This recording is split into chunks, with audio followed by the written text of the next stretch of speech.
Selamat datang di channel Pemuja Malam. Jangan lupa like, share, and subscribe ya. Terima kasih.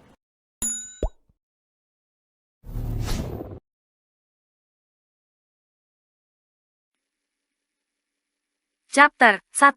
Benar pengalaman pertama. Di mana ini kenapa tiba aku ada di sini. Tempat ini begitu indah, begitu damai. Rumput hijau terhampar luas dan bunga yang begitu indah. Ya, aku tahu bunga ini. Ini bunga cherry blossom atau biasa disebut bunga sakura. Aku suka bunga ini, tapi mengapa bunga itu bisa ada di sini? Aku terus berjalan menyusuri deretan bunga sakura yang berjajar rapi. Dan hei, siapa itu? Seorang pria yang berdiri sangat gagah. Tapi kenapa aku tidak bisa melihat wajahnya dengan jelas? Park Seo Joon atau Zayn Malik kah? Tidak sepertinya tidak mungkin. Hei, halo, Pak, Mas, Bang. Kenapa dia diam saja? Jangan setan. Aku tergidik nyeri. Aku tetap berjalan mendekatinya. Tiba langkahku terhenti karena dia berbalik berjalan ke arahku. Seorang pria yang gagah dan tinggi itu terus mendekat. Kenapa aku masih tidak bisa melihat wajahnya? Siapa sebenarnya dia? Pria itu perlahan mendekat ke arahku. Dekat, terus mendekat, bahkan sangat dekat. Dia lalu memegang daguku. Aku menengadahkan kepalaku. Wajahnya terus mendekat. Aku memejamkan mataku karena terlalu menyilaukan. Jangan dia mau menciumku. Ya, ini ciuman pertamaku. Jenar, ayo bangun, ini hari pertama kamu kerja. Jangan sampai kamu terlambat. Jenar terbangun dengan sengatan di kepala yang luar biasa sakitnya. Matanya mengerjap ketika merasakan sinar lampu yang menyerbu penglihatannya. Suara ibu membangunkan Jenar dari mimpi yang sangat aneh. Jenar mengusap bibirnya. Apakah benar aku tadi hampir berciuman dengan pria itu? Gumamnya. Malah melamun di situ, teriak ibu. Ayo cepet mandi, nanti bisa terlambat. Ingat, ini pertama kali kamu kerja. Iya bu, ini nyawanya Jenar juga masih setengah. Jawab Jenar sambil berjalan menuju kamar mandi. Dengan malas Jenar segera membersihkan diri, termasuk pikiran mesumnya yang sempat singgah dalam mimpinya tadi. Setelah selesai mandi, Jenar segera berpakaian yang rapi. Celana panjang coklat dipadukan dengan blazer warna senada. Karena memang ini baju yang paling bagus buat kerja yang dia punya. Dipoles wajahnya dengan bedak dan lipstik. Make up-nya tipis saja, toh nanti masuk dapur juga, pikir Jenar sambil tersenyum. Bu, aku langsung berangkat saja, takut telat, ujar Jenar sambil memakai sepatu sneakernya. Makanya kalau tidur jangan malam-malam. Anak perawan kok kalau bangun siang, mana ngorok pula, ucap ibu. Nih ibu, siapkan bekal. Nanti kalau istirahat dimakan ya. Jangan sampai kamu sakit. Ibu menyerahkan kotak makan yang sudah diisi dengan beberapa nasi dan lauk. Siap bosku, pasti aku makan, Jenar berpamitan sambil tidak lupa mencium tangan ibu.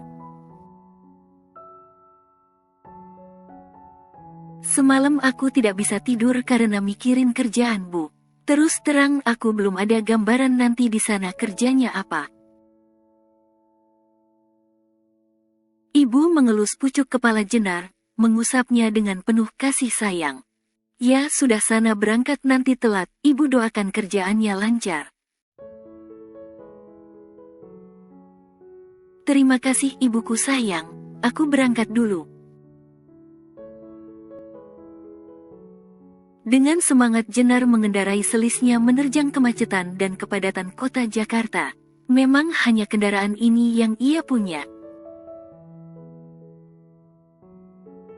Mahesa Jenar yang biasa dipanggil Jenar, adalah sosok gadis sederhana yang ramah berperawakan kecil mungil, berkulit putih bersih dan memiliki tinggi 155 cm saja. Walaupun kecil dia memiliki semangat yang tinggi. Dia dilahirkan dari keluarga yang sederhana. Ibunya seorang janda yang tidak bekerja dan hanya mengandalkan pensiunan dari ayahnya. Ayah Jenar dulu seorang guru dan sudah meninggal ketika Jenar berumur 15 tahun. Walaupun hidup dalam kesederhanaan, dia sama sekali tidak pernah mengeluh dan selalu membantu ibunya. Anehnya, Jenar dari remaja sudah suka memasak, entah dia belajar dari siapa atau itu memang bakat terpendam. Tapi hasil masakannya selalu enak dan bervariasi.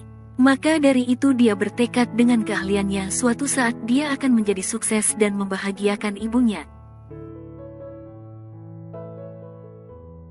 Mudah-mudahan aku nggak terlambat nih. Gara mimpi aneh sih tadi malam kan jadi terlambat bangunnya, mana masih ngantuk lagi. Mulutnya Komat Kamit sendiri, sambil beberawa kali menguap. Ia melajukan selisnya dengan kecepatan tinggi. Dan ketika akan berbelok masuk ke halaman restoran tempat dia bekerja tiba ada sebuah mobil mewah yang juga akan masuk dalam restoran. Mobil jenis Rolls-Royce keluaran terbaru berwarna hitam. Cit, Jenar menekan remnya kuat dan apa daya ia tidak bisa menguasai selisnya hingga membuatnya terjungkal ke jalan. Beruntung Jenar mengenakan helm. Woi, teriaknya emosi. Kalau nyupir pakai mata dong, jangan pakai dengkul. Jadi nabrakkan, dengan napas yang masih tersengal karena kaget ia meluapkan emosinya.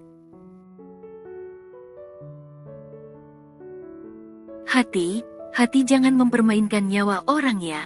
Mana saya belum pernah punya pacar, sudah luka begini, gerutu Jenar sambil berusaha berdiri. Dari dalam mobil mewah itu turunlah seorang pria yang sudah berumur.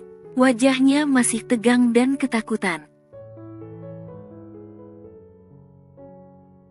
Aduh maaf, Neng gak apa-apa, pria itu yang mungkin sebagai sopir, membantu Jenar berdiri. Perasaan emosi itu tiba-tiba lenyap. Kasian juga melihat raut wajahnya yang sudah tampak letih. Kalau lihat lagi mungkin kalau ayahnya masih hidup kira seusia beliau. Nggak apa-apa Pak, saya kan masih muda, tenaganya juga kayak kuda, jatuh sedikit mah tidak terasa, cuman lecet saja, jawab Jenar sambil meringis menahan sakit di sikunya. Syukurlah kalau Neng tidak apa-apa, maaf tadi Bapak tidak sengaja, tampak kelegaan di raut wajahnya. Tiba dari dalam mobil seorang pria berteriak dengan tegas khas suara baritonnya. Sudah biarkan saja Pak, kan dia bilang tidak apa-apa, lagi pula yang salah juga bukan kita. Tapi Den, jawab bapak tadi dengan terbata-bata. Ayo jalan, aku sudah terlambat. Jangan buang waktu, perintah pria tadi dengan ketus. Baik tuan, jawab bapak tadi dan berbalik ke arah Jenar lagi. Maaf ya Neng, bapak tinggal dulu. What, bukan salah dia. Kurang ajar, jelas ini orang tidak ada sopan santunnya. Pingin aku jitak itu kepalanya biar sadar kalau orang itu harus punya etika, pikirnya. Jenar menatap pria dalam mobil itu dengan geram.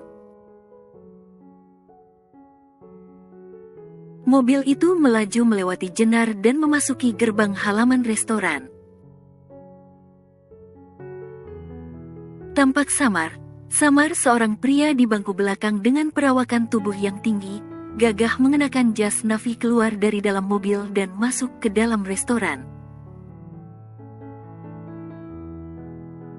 Awas kalau ketemu lagi, ujar Jenar dengan geram. Kesadaran Jenar segera kembali karena dia juga harus segera masuk kerja sebelum terlambat. Dituntunnya selis itu dengan cepat. Untung tidak ada yang rusak parah karena itu satu-satunya kendaraan yang ia punya. Ayo Jenar, semangat, teriaknya sambil mengepalkan kedua tangannya memberi semangat untuk dirinya sendiri. Memulai hari ini dengan bekerja demi membahagiakan ibu nantinya, karena saat ini Jenar hanya punya seorang ibu. Dipakirkan selisnya berjajar dengan kendaraan karyawan restoran yang lain. Jenar diterima di restoran Avec Amour. Restoran ini termasuk dalam restoran bintang 5. Untuk makan saja mereka harus reservasi terlebih dahulu. Restoran ini tidak hanya menyajikan masakan dari Perancis saja, tapi juga ada masakan Indonesia, Jepang, Turki. Sambil menarik nafas panjang, Jenar langsung menuju ke dapur.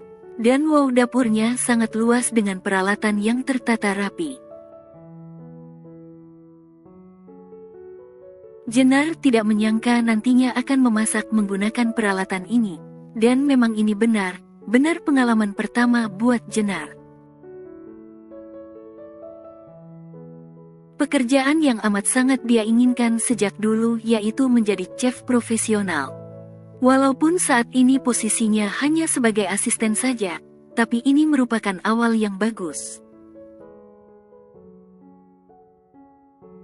Tiba dari arah belakang. Maaf, bisa minggir sedikit, ujar seorang pria setengah baya. Kalau dilihat dari wajahnya dia kira berumur 30 tahunan. Oh ya, maaf, jawab Jenar sambil menggeser posisinya. Maaf Mas, bisa bertanya sebentar? Langkah pria itu terhenti sejenak dan kemudian menoleh ke arah Jenar. Matanya melihat Jenar dari atas sampai bawah dengan penuh selidik. Perkenalkan, saya Mahesa Jenar. Saya mendapat surat panggilan dari restoran ini. Kira di mana saya bisa menemui Chef Effendi? Tanya Jenar sambil menyerahkan surat panggilan. Oh, kamu calon karyawan baru ya? Kamu bisa menemui Chef Effendi di ruang itu. Tunjuk pria itu ke sebuah ruangan yang agak terpisah dari dapur yang didominasi warna putih tulang. Baik, terima kasih Mas, jawab Jenar sambil menaikkan alis. Bayu, panggil aku Bayu, jawab pria itu. Iya Mas Bayu, terima kasih bantuannya, saya permisi dulu. Jenar segera berpamitan, takut kalau Chef Effendi sudah menunggunya. Dia tidak mau memberikan kesan tidak disiplin di awal kerja. Dengan mempercepat langkahnya, Jenar mengetuk pintu yang didominasi warna coklat tua itu. Terdengar suara yang berat dari dalam ruangan. Masuk. Didorongnya pintu itu. Selamat pagi, Chef. Perkenalkan, saya Mahesa Jenar. Saya datang karena mendapatkan surat panggilan. Jenar menjelaskan kedatangannya sambil menyerahkan surat itu. Tampak laki berumur setengah abad mengenakan kacamata dan rambutnya yang mulai memutih duduk di belakang meja sambil memainkan sebuah tablet. Pandangannya fokus pada gadis yang ada di depannya. Ia meletakkan tablet yang dari tadi ia mainkan dan beralih dengan membuka surat di depannya. Perlahan ia membuka dan membacanya. Ya, nama kamu Jenar. Nanti kamu akan menggantikan Mariska karena dia resign dari restoran ini. Dan ingat, kamu harus berangkat 30 menit sebelum restoran dibuka. Hari ini kamu hampir terlambat ya, tapi tidak apa masih bisa saya maafkan. Maaf Chef, tadi saya mengalami kecelakaan di depan, jawab Jenar. It's okay, semuanya bisa terjadi di awal bekerja. Tiba-tiba.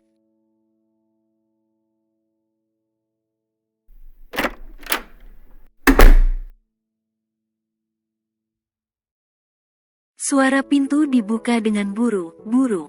Seorang wanita masuk. Kira berumur 40 tahun. Gawat, Chef, teriaknya panik. Wanita yang menggunakan blazer dan rok warna hitam itu terlihat panik.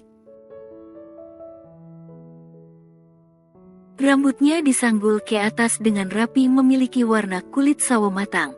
Walaupun sudah berusia tetapi tidak mengurangi kecantikan dan ketegasannya. Melihat stylenya, dia pasti kepala pelayan di restoran ini. Tenang Bu Erina, tenang. Chef Effendi berusaha menenangkan.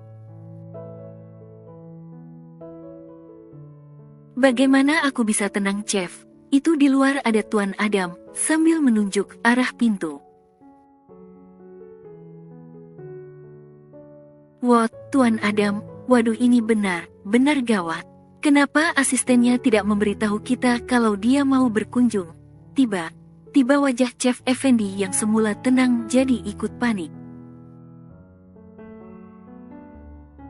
Itu dia, Chef. Apa yang harus kita lakukan? Jawab Bu Erina. Oke, kamu segera kembali ke depan dan sambut beliau. Untuk urusan belakang biar aku yang atur, perintah Chef Effendi. Siap, Chef. Aku pergi dulu. Sejenak Bu Erina menghela napas panjang, merapikan rambut dan bajunya sebentar untuk kemudian mengambil langkah panjang menuju ke ruang depan. Tampak beban berat di wajahnya. Jenar, panggil Chef Effendi. Kamu segera berganti baju dan bantu aku. Ini akan menjadi hari yang melelahkan, perintah Chef Effendi. Bersambung.